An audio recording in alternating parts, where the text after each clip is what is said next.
When did you find out that your perfect marriage was everyone else's nightmare? I thought Damien and I were the golden couple. Married at 23, matching his rising ambition with my artistic dreams. He supported my gallery showings while I managed his demanding legal career. Our social media was picture perfect. Weekend getaways to wine country, candlelit anniversary dinners, and endless hashtags about trans relationship goals.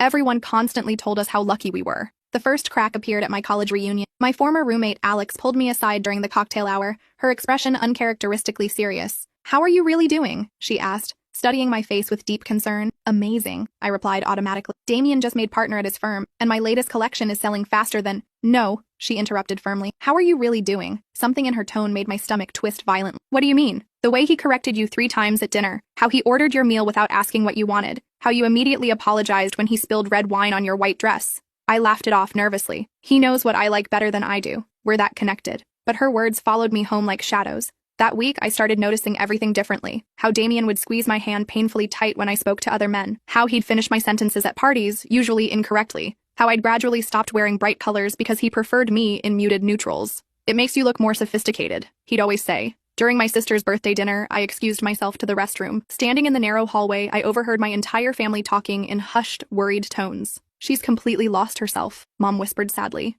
"Remember how vibrant and outspoken she used to be?" Dad added with frustration. "Now she barely speaks unless he gives approval." My uncle's voice cut deepest. "That controlling man has systematically isolated her from everyone who truly cares about her well-being." I stood frozen, hand trembling on the door handle. "She won't listen if we try to say anything directly," my sister said with resignation. "She's so deeply manipulated. She genuinely thinks this is what healthy love looks like." When I returned to the table, Damien was confidently explaining to my family why I'd completely stopped painting abstract pieces. "Realistic portraits are infinitely more marketable," he declared, not even noticing my return. "I've been strategically helping her focus her artistic career in profitable directions." I hadn't painted a single abstract piece in nearly 2 years. I'd completely forgotten that experimental art used to bring me pure joy. That night, I scrolled through my phone with growing horror. Text threads with old friends had dwindled to absolute nothing. My artwork had become safe, commercial, utterly forgettable. My calendar was filled exclusively with his work events, his preferred restaurants, his carefully chosen social circle. I found an old video from before our marriage.